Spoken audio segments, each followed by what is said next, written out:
কিছু বলতে চায় তাহলে শেহজাদের জন্য তাহলে তো তার এখন আমাকে আবার বিয়ে করতে হবে। এক অনুষ্ঠানে বুবলির কাছে জানতে চাওয়া হয় আপনি কি শাকিব খানকে আগের মতো ভালোবাসেন কিনা।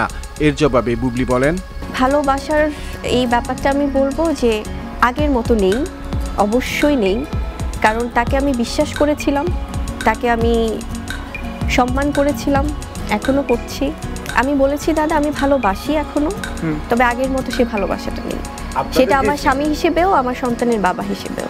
আপনার স্বামী আপনাকে একটা নাকফুল উপহার দিয়েছে, আর সেই বিষয়টা ফেসবুকে কেন প্রকাশ করতে হবে জানতে চাইলে বুবলির উত্তর ছিল, আপনাকে আপনার ওয়াইফ বা সেটা যেই হোক, আমাকে আমার হাজব্যান্ড আমার সন্তান কোনো একটা গিফট করলে এটা আমি কেন লুকোচুরি করব? আমি বলতেই পারি। যদি আমাকে জিজ্ঞেস করা হয়, ভাইয়া আমাকে জিজ্ঞেস করা হয়েছিল, আমি সেটা অ্যান্সার করেছি।